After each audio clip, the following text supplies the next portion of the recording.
C'est La fille, trahie, un thriller à suspense d'Ella, Dark FBI, livre 18, écrit par Blake Pierce, lu par Audrey. Prologue. Depuis l'obscurité sous le chapiteau, il suivait des yeux Devin qui grimpaient l'échelle vers le fil tendu dans les airs. Ce soir, Devin réalisait son numéro en solo, une variation sur leur prestation habituelle en duo.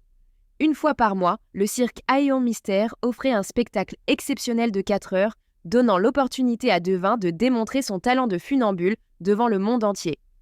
Là-haut, il se déplaçait avec la grâce d'un artiste chevronné, un habitué des hauteurs qui avait foulé ce chemin aérien des centaines de fois. Son partenaire, depuis le sol, ne pouvait que l'observer, crispé, un nœud au ventre, tout en faisant aveuglément confiance à l'habileté de Devin. Il était intimement familiarisé avec chaque mouvement de Devin là-haut. Ils avaient répété et performé côte à côte pendant plus d'une décennie. Mais ce soir, alors que les projecteurs n'éclairaient que Devin, il restait en retrait, offrant silencieusement son soutien par un regard indéfectible et des mains qui reproduisaient inconsciemment les gestes d'équilibre, bien qu'ils soient ancrés sur la terre ferme.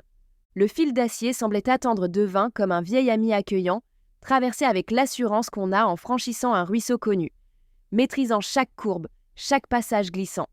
Le partenaire de Devin le surveillait avec acuité, telle celle d'un faucon, discernant les tensions musculaires subtiles et la précision de chaque appui qui témoignaient d'années de lutte contre les lois ordinaires de la gravité. C'était leur numéro qu'ils avaient peaufiné ensemble dans ses moindres détails. Et pourtant, ils devaient se contenter de le regarder depuis l'ombre, son corps répondant aux mouvements aériens par des soubresauts involontaires comme ceux d'un danseur contraint à l'impassibilité avant son entrée en scène. Malgré l'anxiété qui lui tordait les entrailles, un mélange d'anticipation et de peur contenue, ils ne doutaient jamais vraiment du talent de Devin. Le cirque était leur domaine depuis toujours, leur royaume forain comme aurait dit sa grand-mère. Ils avaient déjà construit leur renommée sur des prouesses simples, requérant des années pour être maîtrisées, mais s'exécutant en quelques secondes seulement. Et dans ce monde moderne où la technologie frôlait la magie, les spectateurs continuaient d'affluer à Atlantic City pour s'émerveiller devant ces formes ancestrales d'art vivant. Alors que Devin avançait sur le filin, la scène en dessous se figeait dans un silence captivé. Avec finesse et connexion profonde à son acte artistique, il déroulait sa routine, une succession de pas mesurés reflétant d'innombrables heures passées suspendues au-dessus du vide, où le sol ne restait qu'un souvenir éloigné. Son compagnon scrutait chaque mouvement calculé, chaque erreur feinte conçue pour intensifier le suspense et immerger encore davantage les spectateurs dans la magie du spectacle. À mi-chemin, Devin exécuta sa chute factice si bien rodée qui était devenue sa marque de fabrique, un moment d'égarement qui arrachait invariablement un hoquet au public. En bas, son cœur battait en écho au frisson général, bien qu'il connût déjà le dénouement. Un véritable hommage à l'illusion qu'ils créaient ensemble. La feinte déséquilibre était aussi vieille que leur partenariat, mais n'avait rien perdu de sa capacité à fasciner les cœurs et suspendre toute incrédulité. Ainsi, dans cet instant où Devin retrouvait son assise, époustouflante combinaison de maîtrise et d'allure, il recapturait non seulement sa stabilité, mais aussi toute l'attention captive du public subjugué. Il savait que le filet tendu en dessous n'était là que pour la forme, une assurance aussi fragile qu'un souffle prêt à recueillir les étoiles si elles tombaient. Installée sous les pas aériens de Devin, cette sécurité faisait autant partie du numéro que les exclamations admiratives et les applaudissements chaleureux du public. Durant leurs 12 années sous les feux conjoints des projecteurs, ce filet était resté intact, une promesse silencieuse, illustrant ce qui pourrait advenir mais ne se produisit jamais. Leur art reposait sur le risque mesuré où chaque instant périlleux était chorégraphié avec soin, et chaque battement du cœur orchestré pour nourrir chez les spectateurs une fascination viscérale pour cette danse entre la vie et la mort. Debout sur la scène, il ressentait son cœur s'accélérer à l'unisson avec chaque pas de son partenaire. Malgré ses efforts, l'angoisse pulsait dans ses veines, incoercible. L'utilité d'un filet de sécurité lui semblait un concept étranger, presque abstrait. Pour eux, qui maîtrisaient leur art à la perfection, la gravité n'était qu'une suggestion lointaine. Aux yeux des spectateurs, le filet était la ligne ténue entre le triomphe et la tragédie. Pour lui, ce n'était qu'un élément de mise en scène, une assurance pour les spectateurs, jamais l'étoile du spectacle. Le temps semblait suspendu alors que Devin atteignait le milieu du câble. Il s'arrêta un instant, jouant avec la foule avec un naturel de comédien aguerri. Ses gestes mêlaient audace et une fragilité savamment dosée. Ils invitèrent les spectateurs au creux de l'action, témoin du fragile équilibre entre sécurité et péril. Au sommet de cette tension dramatique, quelque chose rompit l'harmonie parfaite. Un bruit sec et déplacé qui ne cadrait pas avec leur balai millimétré. Devin vacilla. Le câble qui avait toujours répondu à sa confiance venait de se trahir dans une rupture brutale. Le filin claqua comme un coup de tonnerre transperçant le ciel silencieux. Le flux du temps se brisait, ses pensées s'éparpillant comme des oiseaux effarouchés par l'orage. L'incrédulité le cloua sur place, tandis qu'il refusait d'admettre ce que ses yeux percevaient. Était-ce un ajout imprévu au numéro ? Non, il connaissait par cœur les mouvements de Devin et celui-ci n'était pas fin. La stupéfaction authentique déchirait le masque habituellement imperturbable de son partenaire. La chute de Devin emporta avec elle une réalité glaciale. Ce n'était pas une mise en scène pour galvaniser la foule. C'était le fruit amer du hasard et d'un destin jusque-là clément. Tandis que Devin plongeait vers le filet tendu en dessous, il cherchait désespérément à croire en leur mantra silencieux. Les filets étaient des synonymes de seconde chance. Ce réseau entrelacé était toujours là pour rattraper les erreurs involontaires. Ses doigts se crispèrent jusqu'à blanchir. Il aurait voulu par sa seule volonté renouer le lien brisé ou effacer d'un geste toute confiance trahie au fil des ans. Une déception vaut mieux qu'une blessure, pensa-t-il dans un écho ironique d'une vieille plaisanterie qui soudain prenait des allures de prière. Il retenait son souffle devant la chute vertigineuse de Devin, espérant que le filet fidèle saisirait son corps en perdition et transformerait les sanglots contenus de ses spectateurs en soupirs apaisés. Mais alors que Devin effleurait le filet, censé résister à leur performance, la trahison fut totale. Un claquement terrifiant retentit, hantant pour l'éternité son compagnon de scène, lorsqu'il céda sous la tension, ses cordes se rompant comme de vulgaires brins de paille emportés par la tempête. Le filet, autrefois garant de leur sécurité, annonçait à présent un désastre imminent. Le temps s'allongeait, déformé, chaque fraction de seconde s'étirant en une éternité, tandis que Devin chutait, emporté loin de toute illusion de protection. Il regarda, impuissant, celui qui avait été plus qu'un partenaire, un frère d'armes, s'écraser contre le sol impitoyable. Un cri monta du public, un crescendo d'effroi insondable. Le corps de Devin rebondit grotesquement à l'impact, telle une marionnette désarticulée, et soudain, l'illusion de maîtrise soigneusement entretenue explosa en 1000 fragments irrécupérables. Puis le silence tomba sur la foule. Il aurait voulu agir, crier, faire n'importe quoi. Mais il restait cloué au sol, paralysé par l'horreur de ce qu'il venait de voir. Une corde rompue, un filet qui faillit à sa promesse. Rien ne devait se passer ainsi. Chapitre 1. La main d'Ella Dark flotta un instant au-dessus de la poignée immaculée de la chambre d'hôpital où reposait Ben. Prenant une profonde inspiration, elle la poussa et entra dans l'espace empli d'une odeur antiseptique émanant des murs d'un verre délavé. Elle fixa le corps allongé sur le lit étroit, drapé dans des linges blancs, tentant vainement de camoufler la pâleur morbide de sa peau.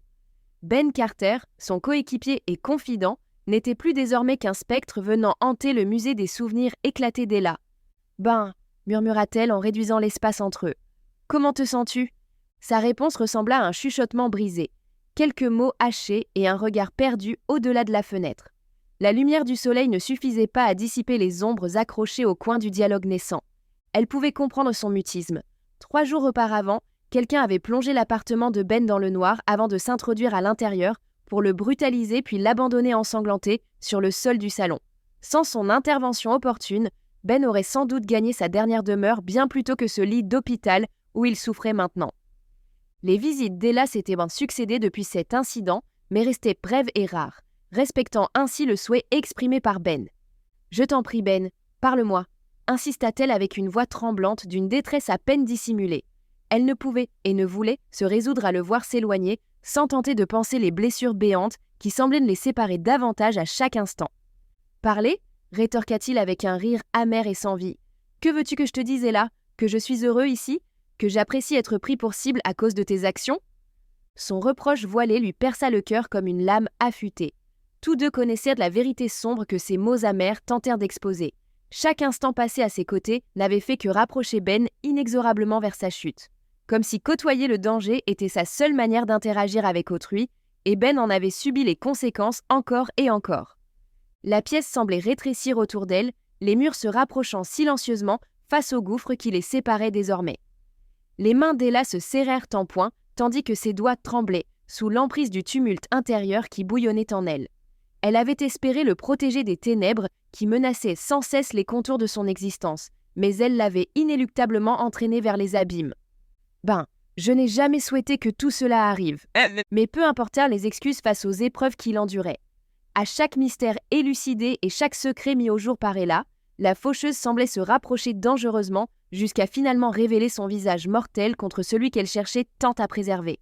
« Être près de toi, c'est insoutenable », avoua Ben en croisant enfin son regard. « Je ne peux plus endurer ça. » Les mots résonnèrent en elle, une dure vérité qu'elle ne pouvait plus esquiver. Elle s'était battue pour repousser les ombres, pour forger un semblant de normalité dans le chaos. Mais à présent, face à l'homme brisé qui avait été son roc, Ella était contrainte d'accepter qu'elle pourrait bien être l'artisan de sa perte. Elle s'agenouilla près du lit d'hôpital, la main hésitant au-dessus du bras de Ben, partagée entre le besoin de le réconforter et la crainte de raviver la douleur des épreuves qu'il avait endurées. La blancheur immaculée des draps se mêlait à sa peau livide, soulignant sa vulnérabilité sous les néons froids et impersonnels de la chambre. L'homme qui semblait autrefois taillé dans la roche apparaissait maintenant comme une ombre de lui-même. « Ben, je t'en supplie, murmura-t-elle. Je ne sais pas qui a fait ça. Je suis tellement désolée. » Elle chercha dans son regard une étincelle de pardon, mais n'y trouva que le reflet de ses propres peurs.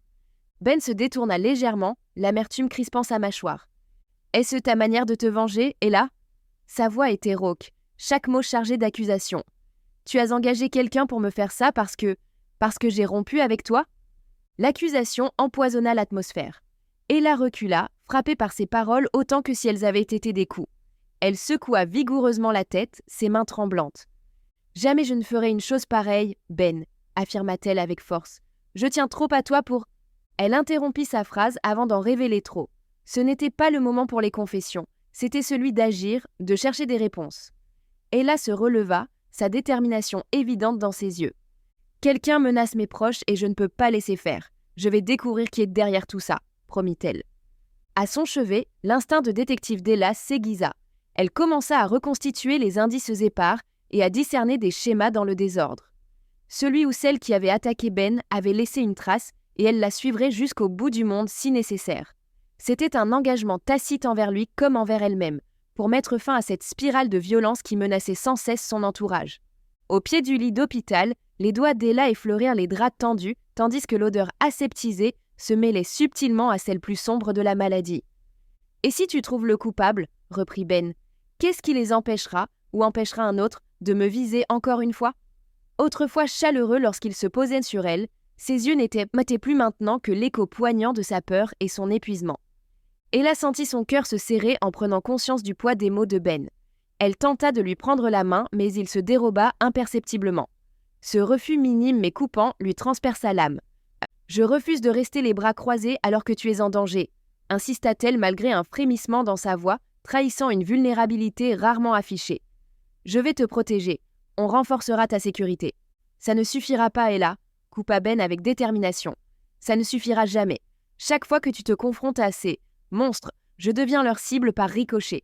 Je ne supporterai pas cette vie. » La promesse qu'elle lui fit était aussi fragile que les feuilles tournoyant derrière la fenêtre de l'hôpital.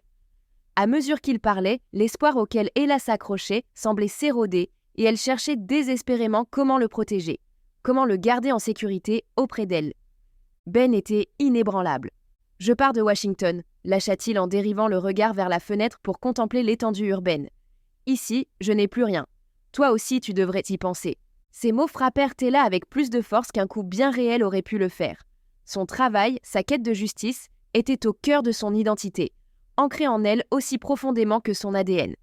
Et voici que Ben, celui pour qui elle avait tant risqué, envisageait d'en précipiter la chute. Peut-être avait-il raison. « Ben, ne fais pas ça, ne me quitte pas à cause de moi. » Il restait imperturbable, un masque camouflant le tumulte intérieur qu'elle savait présent. « Ce n'est pas seulement à cause de toi, » répliqua-t-il. Mais l'implication était évidente. Sa vie et sa lutte contre l'obscurité pourraient engloutir quiconque s'en approchait trop. C'est pour trouver la paix. Ella voulut protester, réfuter ses mots, mais la détermination sculptée dans le menton de Ben lui indiqua que toute résistance serait futile. Il avait pris sa décision, dessiné une ligne dans le sable que rien ne pouvait effacer. Son regard implorait la compréhension. « Considère-le toi aussi, Ella, avant qu'il ne soit trop tard pour toi aussi. » Une vérité non exprimée pesait sur eux, étouffante. Peut-être était-il déjà trop tard. Peut-être que l'ange gardien de la mort ne protégeait pas Ella, mais attendait simplement.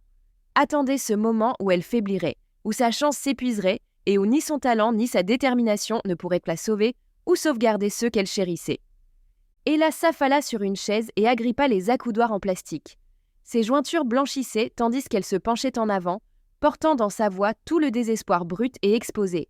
« Je t'en prie, Ben, tu ne peux pas juste disparaître comme ça. » Mais les mots qui se précipitèrent hors de sa bouche sonnaient creux, privés de leur force persuasive. Ses yeux autrefois si rassurants étaient à présent des bastions glaciaux, protégeant sa détermination contre ses supplications. La résignation gravée sur son visage et l'accablement dans sa posture trahissaient un homme pressé au-delà de ses limites. « M'en aller, c'est ma seule chance d'avoir une vie normale », confessa Ben avec douleur dans chaque syllabe. Il se recroquevilla légèrement en grimaçant tout en ramenant le léger drap d'hôpital autour de lui. « Normal, après tout ce que nous avons enduré ?»« Précisément après tout cela, » martela Ben avec fermeté. « Je refuse d'être une victime collatérale de ton combat, Ella. » Son affirmation était un coup direct en plein cœur. Ella savait qu'il avait vu juste, son combat contre les abysses du crime n'avait jamais été exempt de danger. Cependant, lorsqu'elle avait embrassé cette carrière il y avait 18 mois, jamais elle n'avait envisagé que ses proches paieraient un tel tribut. « Où comptes-tu aller ?» murmura Ella d'une voix étranglée par l'émotion à l'idée qu'il puisse s'effacer de son existence et se dissoudre dans les méandres de l'inconnu comme un spectre fuyant l'aube. « Quelque part loin d'ici, » répondit simplement Ben. « Un lieu où mon passé ne sera plus un fardeau pour mon avenir. Et je ne te dirai pas où. C'est préférable si tu l'ignores. »« Préférable » répéta-t-elle amèrement. « Pour nous ?» ?»« Exactement. » Il soutint son regard sans flancher. « Tu dois accepter mon départ. »« Mais... » Il interrompit net. « Dès ce soir, je serai parti. J'ai déjà pris mes dispositions, résiliation du bail et annulation des factures. Rien ne me reliera plus à cet endroit une fois sorti d'ici. Dès ma sortie d'hôpital, je disparaîtrai. » L'espace sembla se resserrer autour d'Ella, tandis que les murs se rapprochaient, sournoisement sous le poids inéluctable du départ imminent de Ben. « Tu es sérieux ?» demanda-t-elle sans attendre de réponse. C'était l'acceptation d'une rupture irrémédiable qui se creusait entre eux. « Tout à fait, » affirma Ben. Ces mots déclenchèrent chez elle un frisson involontaire. « S'il te plaît, pars maintenant, Ella. » Elle se leva, pesante, comme si chaque cellule de son être était imbibée d'une peine trop intense pour être décrite. Sa main se tendit vers lui, tremblante, effleurant la sienne dans un dernier espoir de connexion qu'elle savait vaine. L'homme allongé devant elle, engoncé dans les bandages et bercé par le murmure des machines médicales, était celui qui lui avait jadis juré de demeurer à ses côtés en toutes circonstances. Ella observa Ben bouger sous sa couverture d'hôpital. Il grimaça silencieusement et les rides autour de ses yeux se creusèrent davantage sous l'effet de la douleur qui perçait le voile des anesthésiants. Son cœur se serra. L'envie de le consoler par un geste ou une parole la submergea presque. Mais elle résista à cette pulsion, consciente qu'à présent, son toucher risquerait de rappeler davantage leur tourment que leur tendresse. Avec chaque souffle superficiel de Ben, les liens ténus qui les unissaient encore semblaient s'effilocher, prêts à céder. Ella percevait non seulement la fin de leur amour, mais aussi l'ultime acte d'une alliance autrefois inébranlable. Son regard capta chaque détail du visage de Ben, sa barbe éparse sur sa mâchoire, la chute négligente de ses cheveux sur son front. Elle gravait ces images en elle comme si c'était la dernière fois qu'elle voyait l'esprit vibrant et respirant de Ben Carter. « Ben » souffla-t-elle doucement. Mais il ne réagit pas et lui tourna le dos pour trouver une position moins douloureuse. La tension dans ses épaules trahissait son rejet. Il s'éloignait déjà du monde qu'ils avaient partagé vers une solitude où elle ne pouvait l'accompagner. Elle fit quelques pas mécaniques vers la sortie comme guidée par une volonté extérieure. Arrivée à la porte, elle se permet un ultime regard vers Ben meurtri, mais ferme dans sa décision. Puis elle quitta la chambre, le claquement sourd de la porte qui se ferma derrière elle sonnait comme un adieu déchirant. À l'extérieur, la vie continuait sans se soucier du drame intime qui venait de se jouer. Les gens allaient et venaient autour d'elle, plongés dans leurs propres univers, tandis que le cœur brisé d'Ella continuait de battre contre sa poitrine. Preuve cruelle que le monde ne s'arrêtait pas pour autant. Marchant avec détermination dans le couloir, Ella ressentit une nouvelle force émerger en elle. Un mystérieux ennemi semblait tirer les ficelles, et l'agression contre Ben n'en était que la preuve accablante. Elle devait trouver des réponses. Il était temps d'agir. Chapitre 2. Mia Ripley contemplait par la fenêtre le chemin désert serpentant jusqu'à chez elle. Ses doigts effilés caressaient distraitement le bord d'une tasse à café, dont la vapeur s'était évanouie depuis longtemps dans l'air ambiant du salon. Dehors, le paysage offrait une quiétude trompeuse qui contrastait avec l'anxiété nouant son estomac. Sa solitude était ambivalente, berceau propice à la réflexion, mais amplificateur des échos tumultueux de ses pensées, chacune oscillant entre doute et conjecture. L'attente était une compagne impitoyable, chaque tic-tac lui rappelant que l'heure de confronter les spectres d'un passé qu'elle pensait avoir scellé allait bientôt sonner. Martin, l'encre de son existence désormais, était au large dans le golfe du Mexique, taquinant les thons noirs et les thons jaunes. Il était censé rentrer ce soir-là, ce qui signifiait que Mia avait devant elle 12 longues heures de solitude. Soudain, un moteur gronda à l'extérieur. Une Ford bleue, cabossée et épuisée par les années de négligence, déchira la tranquillité ambiante en filant sur la route. Avec un râle asthmatique, elle s'immobilisa. Ce vestige d'un passé que Mia espérait avoir clos pour de bon jura dans le paysage de sa nouvelle vie. Son irritation fut immédiate, une piqûre aiguë qui fronce ses sourcils alors qu'elle voyait une silhouette émerger de la voiture. Poussant un soupir résigné, elle effleura le panneau de sécurité pour déverrouiller avec réticence la serrure électronique. Le Porsche s'éclaira et la porte s'ouvrit en grinçant pour révéler l'homme qui se tenait là, un souvenir vivant qu'elle s'était efforcée d'effacer. « Trevor », lâcha-t-elle. L'homme n'était autre que son ex-mari. 25 ans avaient passé depuis leur union et 24 depuis leur séparation. Malgré tous ses efforts, Mia n'avait pas réussi à le bannir complètement de sa vie. Il restait accroché à sa périphérie comme un vieux bibelot indésirable, oublié sur une étagère. Plus tôt dans la journée, Trevor lui avait envoyé un message impromptu. « Il faut qu'on parle, j'ai quelque chose à te montrer. » Une annonce typiquement vague et agaçante de sa part après toutes ces années. Il semblait croire qu'il pouvait encore la contrôler avec ses sous-entendus et ses menaces voilées. Le pire, c'est que ça marchait encore. Les lèvres de Trevor s'entr'ouvrirent pour lancer un ordre succinct. « Laisse-moi entrer, Mia. On a des choses à se dire. » La marque des années creusait son visage, dessinant une cartographie de pertes et de regrets méconnaissables pour Mia. Devant elle se tenait non pas le jeune homme vibrant qu'elle avait épousé, mais plutôt le spectre d'un homme rongé par une vie de mauvais choix. « Tu n'es pas le bienvenu ici, » riposta-t-elle avec fermeté. Trevor s'appuya sur l'encadrement de la porte. « Crois-moi, tu veux savoir ce que j'ai à dire ?» insista-t-il d'une voix rocailleuse. Son culot lui glaça le sang, mais dans ses yeux égarés brillait un éclat désespéré. Mia hésita, tout en elle criait de lui claquer la porte au nez et d'effacer définitivement leur passé commun. Néanmoins, la curiosité, cette tentatrice insidieuse, adoucit ses défenses et à contre-cœur, elle s'écarta pour laisser entrer ce fantôme dans le Havre dont elle avait chassé son ombre. Accepter Trevor dans son salon revint à ouvrir une brèche vers des souvenirs non résolus. Elle le vit s'imposer avec aisance dans l'espace qu'elle avait si soigneusement réorganisé après son départ. « Je t'en prie, va droit au but », dit-elle sans quitter des yeux cet importun opportuniste prêt à réagir au moindre débordement pendant cette trêve fragile. Trevor s'affaissa sur le canapé confortable avec une familiarité présomptueuse qui retourna l'estomac de Mia. Pour tout autre observateur, il aurait pu sembler juste un voyageur fatigué cherchant du repos, mais pas pour Mia. Elle connaissait trop bien les intentions dissimulées derrière cette façade négligée. Chaque mouvement détendu semblait souiller davantage l'intimité de son foyer. Cette scène grotesque était un pastiche cruel d'une vie qu'elle avait fui pour reconstruire quelque chose de nouveau. Mia resta debout. « Rapidement !» insista-t-elle encore. Les yeux de Trevor parcoururent la pièce, survolant les surfaces polies aux reflets chatoyants, les œuvres d'art qui témoignaient plus de ses goûts que d'un passé partagé, détaillant les étagères chargées des preuves tangibles de son intelligence et des succès chèrement acquis. Son regard finit par s'arrêter sur une photographie récente où Mia recevait un prix. Il esquissa alors un sourire ambigu qui aurait pu passer pour du respect ou peut-être du sarcasme. « On dirait que tu t'en sors bien », lança-t-il d'une voix traînante. « Ça arrive quand on gagne son pain honnêtement, au lieu de grappiller chaque centime. » Le sourire de Trevor s'élargissait, imperturbable face à sa pique acerbe. C'était une danse familière pour eux, lui cherchant à prendre l'ascendant, elle refusant de se laisser faire. « Je ne suis pas là pour polémiquer », avança Trevor, le sourire ancré sur son visage buriné, comme s'il était taillé dans la pierre. Une entente tacite planait, un aveu silencieux de ses véritables motivations. Ses intentions étaient aussi prévisibles que les phases lunaires et tout aussi inévitables. Il avait besoin d'elle, cela avait toujours été le cas, et il ne fallut pas longtemps à Mia pour deviner la nature de sa demande. Combien cette fois ? Interrogea-t-elle. Elle savait qu'il ne revenait vers elle que lorsque son compte bancaire virait au rouge. 50 000 $, Mia. La pièce sembla vaciller sous l'effet de sa requête audacieuse. 50 000 $? L'air se fit lourd, le souffle coupé de Mia fut suivi d'un rire aigre et incrédule. 50 000 ? Tu plaisantes, j'espère ?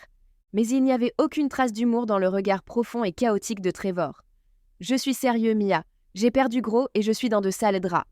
La rage submergea Mia, un brasier prêt à engloutir le choc qui avait glacé ses veines. Va-t'en, cracha-t-elle en désignant fermement la sortie. Chaque fibre de son être traduisait son refus, sa stature droite, le menton levé.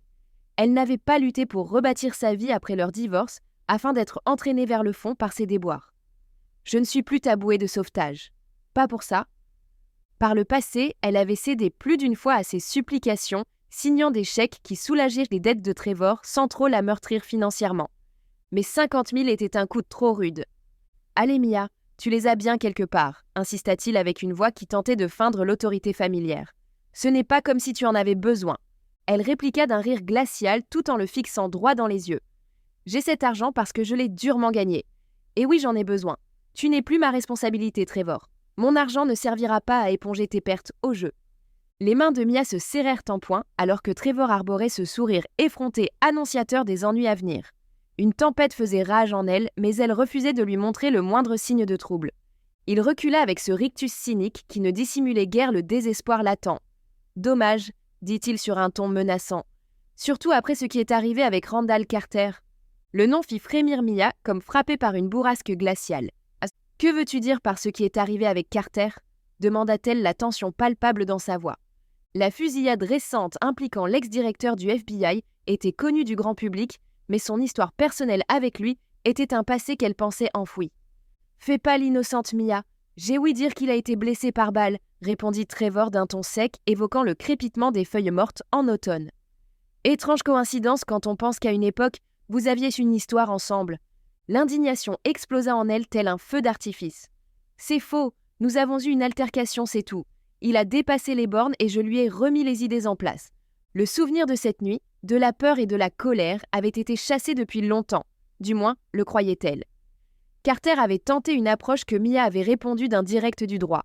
Trevor, quant à lui, tel un charognard, semblait résolu à rouvrir de vieilles plaies.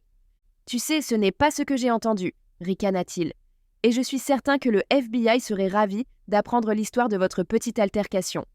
Surtout maintenant que Carter est hors course. » Mia sentit son sang se glacer face à la menace sous-jacente de Trevor.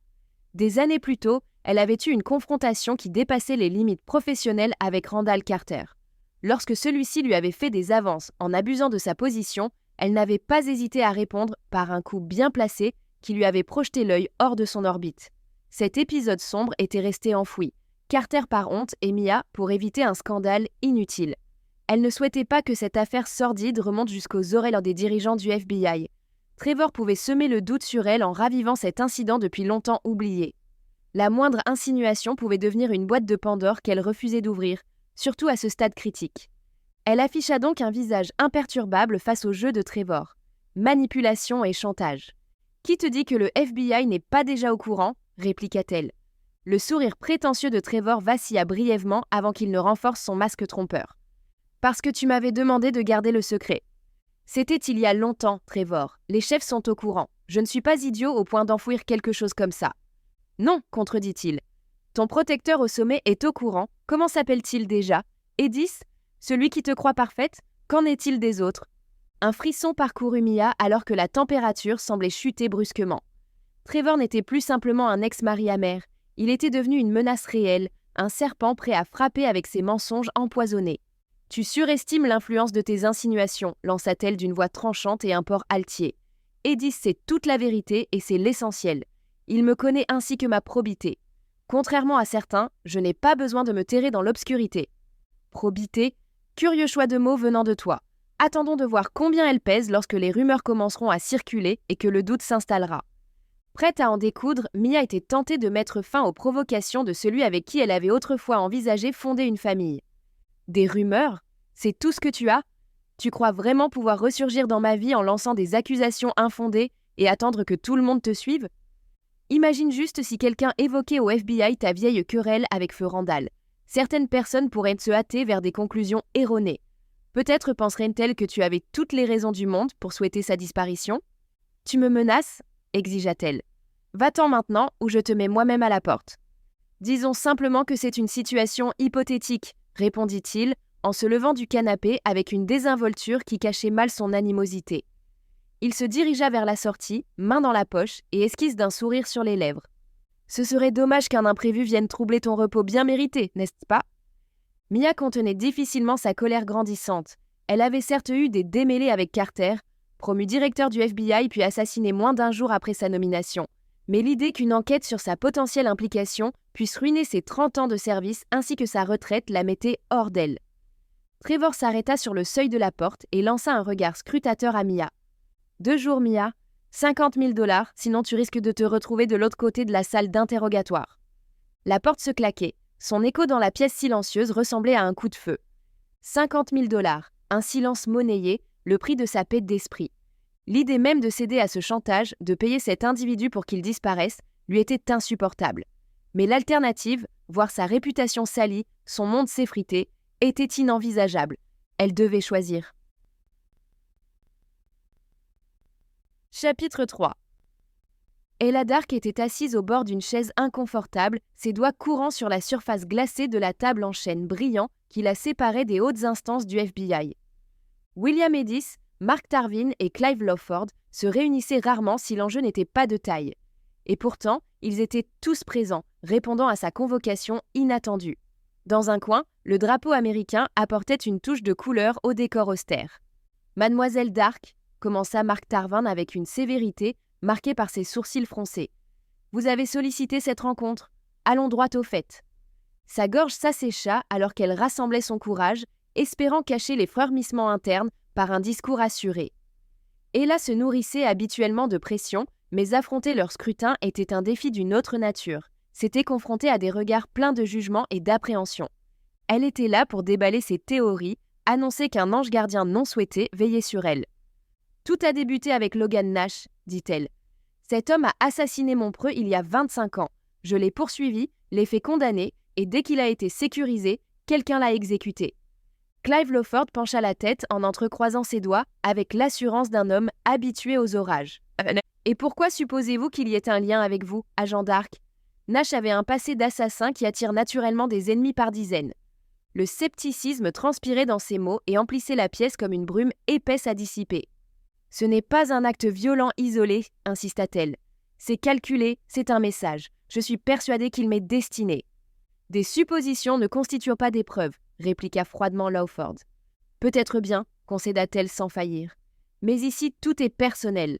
La précision et le moment choisi ne relèvent pas du hasard. Dès qu'il s'est retrouvé à découvert, quelqu'un a agi. Pourquoi maintenant ? Nash a échappé à la justice pendant des années. Son arrestation n'a jamais été ébruitée. Seul un cercle restreint était au courant de son emplacement. Une taupe doit être impliquée, quelqu'un qui savait non seulement où il était, mais aussi son importance pour moi. « Vous avancez là des accusations graves, mademoiselle Dark, » dit Tarvin d'un ton mesuré. « Vous supposez une brèche au sein même de notre institution, sur quelle base ? Une vengeance personnelle ? J'aurais préféré que cela ne soit pas le cas, mais tout me ramène bizarrement à moi-même, » poursuivit-elle en insistant du regard auprès de chacun d'eux pour susciter leur compréhension et leur crédit. Puis il y a Randall Carter. Elle marqua une pause amère en prononçant ce nom. La nomination de Carter comme directeur du FBI avait été suivie moins d'1 jour plus tard par son assassinat. Un silence pesant tomba dans la salle, tandis que seul le murmure discret du climatiseur luttait contre cette tension étouffante. Ella se pencha en avant, joignant fermement ses mains sur la table. Randall Carter fréquentait les coulisses du FBI depuis 2 décennies, fit remarquer Lawford, autrefois procureur général. Il s'était fait beaucoup d'ennemis, n'est-ce pas ? Mais Carter est mort du même calibre qui a tué Nash. Une balle 9 mm PMC bronze 115 grains, conclut Ella. On ne peut ignorer ça comme une simple coïncidence. Eddie se redressa sur sa chaise, entrelaçant ses doigts avec une précision chirurgicale, son regard perçant comme le fer d'une épée. Agent Dark, ce type de munition est loin d'être rare. C'est comme si on disait que 2 personnes sont mortes en buvant l'eau du même fleuve. C'est une coïncidence assez commune. Il est vrai que l'on trouve cette balle partout, admit Ella, tandis que son esprit analysait la situation avec l'acuité d'un grand maître aux échecs face à un coup décisif. Mais les coïncidences lisses qui s'enchaînent finissent ainsi par dessiner un schéma. Un schéma mortel qui a dangereusement frôlé ma propre vie. La plume de Lawford resta suspendue en l'air. Vous pensez donc être visé personnellement ? Oui, je ne sais ni par qui ni pourquoi, mais je suis convaincue d'être la cible. Et cela ne s'arrête pas à Nash et Carter, répondit-elle en respirant profondément, l'air frais contrastant avec la chaleur de ses joues empourprées. Il y a 3 nuits, quelqu'un a tenté de tuer mon ex-petite amie. Votre ex-petite amie ? S'étonna Edith. Ben Carter, sans lien avec Randall, précisa-t-elle. Et sa manière d'être attaqué, c'est là qu'il y a matière à réflexion.